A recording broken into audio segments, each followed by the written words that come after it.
सुप्रभात मंडळी.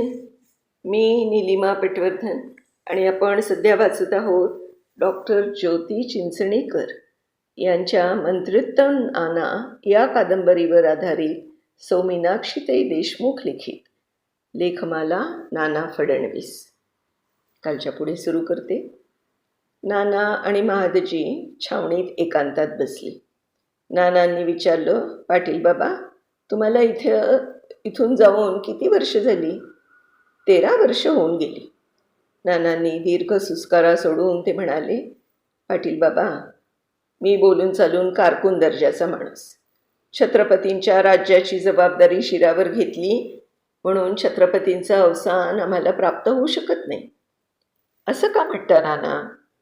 पाटील बाबा, मी उपहासानं नाही बोलत, अगदी मनापासून बोलतोय. छत्रपतींच्या पेशव्यांचा फडणीस मी. प्रसंगच असे घडले की ही जबाबदारी शिरावर घ्यावी लागली. एवढ्या साऱ्या सरदारांना एकसूत्र ठेवून राज्याच्या कामी लावण्यासाठी काय काय करावं लागलं माझं मलाच ठाऊक. त्यातून तलवारीच्या जोरावर लोकांवर दाब ठेवण्याची कुवत माझ्या अंगी नाही. त्यामुळे सर्वांना सांभाळण्यासाठी काही ना काही राजकारण लढावं लागलं. कुणाला आमिष, कुणाशी गुपित राखावं लागलं. तुमच्यासारख्या माणसांना वाटतं नानांचा व्यवहार सरळ नाही. महादाजी म्हणाले, तसं नाही नाना, तुमच्या कारभाराबद्दल काहीच तक्रार नाही.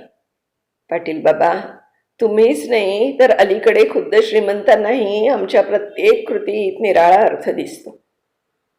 पाटील बाबा, पोटच्या पोराच्या मायेनं श्रीमंतांना वाढवलं असलं तरी अखेर मी त्यांचा नोकरच. बापाचा अधिकार कसा प्राप्त होईल? मायेपोटी थोडा अधिकार दाखवून गेलो तर त्यांचे कान भरणारे लोक काय कमी आहेत? नानांना सत्तेची हाव आहे म्हणून तुम्हाला कैदेत ठेवतात असं सांगून श्रीमंतांचं मन आणखी कलुषित करतात. महादजी म्हणाले, एक सुचवू का? त्यांना देऊन टाकावं स्वातंत्र्य. काय होईल? 2-4दा चुकतील, मग त्यांचंच त्यांना आपोआप कळू लागेल. पाटील बाबा, माझ्या मनात बऱ्याचदा हाच विचार येतो, सगळं श्रीमंतांवर सोपवून निवृत्त व्हावं किंवा काशीला निघून जावं, पण तसं करणंही जमत नाही. एकदा ती चूक करून पस्तावलो. श्रीमंत नारायणरावांच्या वेळी असंच झालं होतं. श्रीमंतांचे माझ्याबद्दल मन साफ नाही म्हणून मी राजकारणातून मन काढून उदासीन झालो. माझी पत्नी अन्नपूर्णा मला वारंवार सांगत होती, अलिप्त राहू नका, पण मी तिचं ऐकलं नाही. वाटलं श्रीमंतांना समज येईल, स्वतःहून बोलावून घेतील. त्याचं पर्यावसान किती भयंकर झालं. नंतर मला फार मनस्ताप झाला. मी सक्रिय असतो तर कटाचा काहीतरी सुगावा लागला असता. घडलेल्या अनर्थात आपणही कळत नकळत कसूरवार आहोत ही टोचणी मनाला फार लागून गेली. नानांच्या बोलण्यातील सच्चाई महादजींच्या काळजाला भिडली. त्यांनी नानांचा हात हाती घेत म्हणाले, खरं सांगू नाना, तुम्ही श्रीमंतांना स्वातंत्र्य देत नाही म्हणून मी आज नाराज होतो, पण आज तुमचं म्हणणं पटलं. नाना म्हणाले, पाटील बाबा, तुम्ही स्वतः जर श्रीमंतांच्या पाठीशी खंबीरपणे उभे राहत असाल तर मी सारं सोडून हरिहरी करत बसेन. नाना, जोवर अंगात उमेद आहे तोवर बादशाहीत मराठीशाहीचा अंमल पक्का करायचा आहे. इथं थांबून कसं चालेल? खूप वर्षांपासून श्रीमंतांचं दर्शन नव्हतं म्हणून पुण्यात आलो. त्यांचं दर्शन झालं, आपली दिलजमाई झाली. आता परत जाण्याची ओढ लागली आहे. हां, पण मी जाण्यापूर्वी हळूहळू बोलून श्रीमंतांच्या मनातील तुमच्याबद्दलचे गैरसमज दूर करीन. पाटील बाबा, एक गोष्ट जमली तर बघा, बाजीरावांना भेटण्याची श्रीमंतांची सारखी खटपट चालू आहे. त्यापासून त्यांना परावृत्त करता आलं तर पहा. श्रीमंतांशी त्यांचे चोरून पत्रव्यवहार सुरू आहेत. एखाद्या वेळेस श्रीमंतांच्या इच्छेखातर भेट घडवून आणलीही असती, पण बाजीराव अत्यंत उच्छृंखल, व्यसनी आणि नादान आहे. रूपानं सुंदर, बोलघेवडं, दुसऱ्यावर त्यांची लवकर छाप पडते. श्रीमंत जर त्यांच्या नादी लागले तर सारंच अवघड होऊन बसेल. महादजी म्हणाले, श्रीमंतांच्या मनात तुमच्याविषयीचं नाराजीचं कारण आता कळलं. ठीक आहे, मी जाण्यापूर्वी तुमची आणि श्रीमंतांची पक्की दिलजमाई होईल असा प्रयत्न करतो. नानांनी महादजींना समाधानाने निरोप घेतला. नाना आणि महादजींचा मिलाप होऊन सर्व सुरळीत झालं म्हणून श्रीमंत थोडे निश्चिंत होत नाहीत, तोच दैवानं त्यांच्यावर आघात केला. रमाबाईनं मृत बाळाला जन्म दिला. दैव दुर्विलास एवढ्यावर संपला नाही. प्रसूतीनंतर रमाबाईंना सतत ज्वर येत राहिला. वैद्य, इंग्रज डॉक्टर सर्वांचे इलाज झाले, पण कशालाच यश आलं नाही. 2 महिन्यानंतर त्या आपल्या बाळाला भेटायला निघून गेल्या. मात्र मृत्यूपूर्वी त्यांनी आपल्या पतीकडून दुसऱ्या विवाहाचं वचन घेतलं. रमाबाईंच्या मृत्यूने माधवराव फारच सैरभैर झाले. या काळात महादजींनी त्यांना खूप आधार दिला. वारंवार शिकार, नौकाविहार इत्यादी उपायांनी त्यांचं मन उल्हसित ठेवण्याचा प्रयत्न करत राहिले. श्रीमंत पूर्वस्थितीवर आल्यावर महादजी, नाना, हरिपंत भाऊंनी माधवरावांचं पुन्हा लग्न करण्याचं ठरवलं. त्याप्रमाणे विजयदुर्गची गोखले यांची कन्या यशोदा, तिच्याशी फाल्गुन माघ पंचमीला श्रीमंतांचा विवाह थाटामाटात पार पडला. महादजींनी उत्साहानं भाग घेऊन विवाहविधी पार पडला. महादजींच्या वानवाडी मुक्कामी श्रीमंत आणि खाशा सरदार मंडळींना मेजवानीचं निमंत्रण दिलं. सर्वजण आले. हसत खेळत जेवण झालं. प्रकृती अस्वस्थतेमुळे हरिपंत आले नव्हते. अलीकडे ते फार थकल्यासारखे वाटत होते.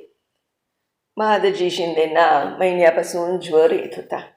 महादजींचे निकट सहकारी बक्षी म्हणाले, औषधेही घेत नाहीत. श्रीमंत म्हणाले, असं करू नका, औषधं घेऊन लवकर बरे व्हा. तुम्ही इथे आहात तोवर निजामाची तड लावून टाका. महादजी म्हणाले, श्रीमंत, गेले 20 वर्षांची चौथाई नवाबाकडे असलेली सगळी त्याला द्यायला लावू. नाना म्हणाले, पाटील बाबा, तुमच्या कवायती फलटणीसारख्या इथेही फलटणी तयार करावे. ठीक आहे, डी बॉयनला इथं काही दिवसांसाठी पाठवतो. नंतर बराच वेळ राजकारणावर चर्चा रंगल्या. 1 महिन्यानंतर हरिपंत नानांना भेटायला आले. म्हणाले, नाना, पाटील बाबांची तब्येत जास्तच बिघडलेली आहे. उठून बसण्याचंही त्राण नाही. कळल्याबरोबर नानांनी तडक वनवाडी गाठली. ते पाटील बाबांकडे गेले. अंगात ज्वर बराच होता. वैद्य म्हणाले, जर उतरण्यासाठी पराकाष्ठा करतोय आम्ही, पण ज्वर हटत नाही. आज सकाळपासून वाचा बंद झाली. कुणाला ओळखतही नाही. नानांनी आवाज देऊन पाहिला, पण पाटील बाबा ग्लानीतच होते. नाना तडक शनिवारवाड्यात आले. श्रीमंतांना म्हणाले, श्रीमंत, पाटील बाबांची प्रकृती अत्यवस्थ आहे. त्यांच्या भेटीस जावं. नाना आणि श्रीमंत वानवाडीस आले. नेहमी उत्साहात असणाऱ्या महादजींची अशी अवस्था पाहून श्रीमंतांचीही नेत्र अगदी भरून आले. म्हणाले, नाना, उद्या सकाळी पाटील बाबांची सुवर्ण तुला करा. दुसरा दिवस उघडताच त्याच्या आतच बातमी आली. महादजी शिंदे इहलोक सोडून गेले. श्रीमंतांना अतोनात दुःख झाले. त्यांचा एक भक्कम आधार, ज्येष्ठ मार्गदर्शक, विश्वासू मित्र, खरा खुरा सहृदयी, एकुलता एक सखा दैवानं हिरावून घेतला. नानांनाही हा आघात फार मोठा होता. त्यांच्याशी तू मी करणारा, भांडणारा, पण वेळ प्रसंगी त्यांच्या पाठीशी भक्कम उभा राहणारा जणू त्यांचा सख्खा भाऊच गेला. हा राज्यासकट त्या 2 तुल्यबळ चाकाच्या आधाराने दौडत असलेला आपला जो राजकारण जे होतं त्यातील एक चाकच आज निखळून पडलं होतं. महादजींचा मृत्यू होऊन 3 महिने होत नाहीत, तोच उदरशुळाचं दुखणं विकोपाला जाऊन हरिपंत फडके यांचा मृत्यू झाला. हरिपंतांच्या मृत्यूने नाना फारच खचून गेले. हरिपंत म्हणजे नानांचा उजवा हातच. नानांनी एखादी गोष्ट सांगावी आणि हरिपंतांनी जीवाचं रान करून पूर्ण करावी. हरिपंतांच्या मृत्यूचं दुःख पचवणं नानांना खूप अवघड गेलं.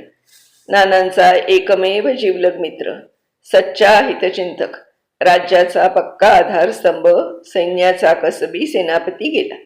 नानांची आणि राज्याची अपरिमित हानी झाली. नानांनी अचानक परशुराम भाऊ, आप्पा बळवंत, रास्ते, शिंदे, फडक्यांना तातडीनं का बोलावलं कळेना. सर्वजण सत्रेवर हजर झाले. काही वेळातच श्रीमंत आणि नाना सत्रेवर आले. सर्वांनी उठून श्रीमंतांना मुजरा केला.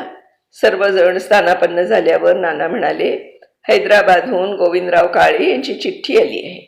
त्यांनी कारकुनास चिठ्ठी वाचण्यास सांगितलं. चिठ्ठीत होतं, मराठ्यांचा आत्यंतिक द्वेष करणाऱ्या निजामाचा दिवाण मशीरुल मुल्कने निजामला मराठ्यांच्या विरुद्ध भडकवण्यास सुरुवात केली आहे. महादजी शिंदे आणि हरिपंत यांच्या मृत्यूमुळे मराठ्यांच्यात कोणी करता राहिला नाही अशी त्यांनी निजामाची खात्री करून दिली. मराठ्यांचे 3 कोटी त्यांना परत देण्याऐवजी त्याच रकमेने फौज उभारली तर मराठ्यांना धूळ चारता येईल असं निजामाच्या मनात भरवून दिलं. निजाम आणि मशीर मराठ्यांच्या वकिलांशी उद्धटपणे वागू लागले. म्हणाले, तुमचे हिशेब आम्हाला समजत नाही. तुमचे कारभारी नाना फडणवीस यांनी इथे येऊन आम्हाला हिशोब समजावून द्यावे. गोविंदराव काळे म्हणाले, नानांना फार कामं असल्यामुळे इथे कसे येणार. मशीर म्हणाला, कसे येणार म्हणजे दाखवतोस तुम्हाला कसे येणार ते. या सर्वांवर कहर म्हणजे दरबारात गोविंदराव काळ्यांना बोलवलं. दरबारात तमाशा सुरू केला. त्या तमाशात नाना फडणवीस, दौलतराव शिंदे आणि प्रत्यक्ष श्रीमंत माधवराव पेशव्यांची सोंग आणून नाचवली. भर दरबारात आपल्या पेशव्यांचा असा झालेला उपमर्द सहन न होऊन काळे तत्काळ दरबारातून बाहेर पडले आणि साद्यंत वृत्तांताचे पत्र पुण्याला रवाना केले. काळेंच्या पत्रातील हकीकत ऐकून सर्वांनाच अतिशय संताप आला आणि तडक निजामावर चाल करून जायचं ठरलं. संग्रामाची तयारी झाली. मान्यवर सरदारांच्या फौजा सिद्ध झाल्या. महादजींच्या ऐवजी त्यांचा दत्तक पुत्र दौलतराव शिंदे, हरिपंतांच्या ऐवजी त्यांचा पुत्र बाबा फडके आपापल्या फौजांचं नेतृत्व करत होते. ते दोघेही नवीन आणि अननुभवी. तुकोजी होळकर वयामानाने थकलेले. हा सारासार विचार करून मुख्य जबाबदारी परशुराम भाऊंच्यावर सोपवण्यात आली. खुद्द माधवराव पेशवे नानांसह फौजेवर स्वारीवर निघाले. मराठे सैन्याचा मुक्काम सीना नदीकाठी पडला तर निजामाचा खरड्यापुढे तळ संगीला. दोन्हीकडचे टेहळणी पथक टेहळणी करत होते. किरकोळ गोळी होत होती. रात्री सर्वांनी श्रीमंतांच्या छावणीत जमून उद्याच्या लढाईबद्दल विचारविनिमय केला आणि फौजांची रचना कशी करायची ते ठरलं. उद्याच्या लढाईत श्रीमंत आणि नानांनी छावणीतच थांबावं. युद्धाचा रागरंग पाहून पुढील बेत आखण्याचं ठरलं. दुसऱ्या दिवशी फौजा घोडगावच्या पुढे रवाना झाल्या. मंडळी, आता ह्याच्या पुढचा जो भाग आहे तो आपण उद्या वाचणार आहोत. मी निलिमा पटवर्धन इथे आपली रजा घेते, पण त्याआधी मीनाक्षीताईंचे मनपूर्वक आभार मानते. धन्यवाद ताई. उद्या भेटूया पुढच्या भागासह. नमस्कार.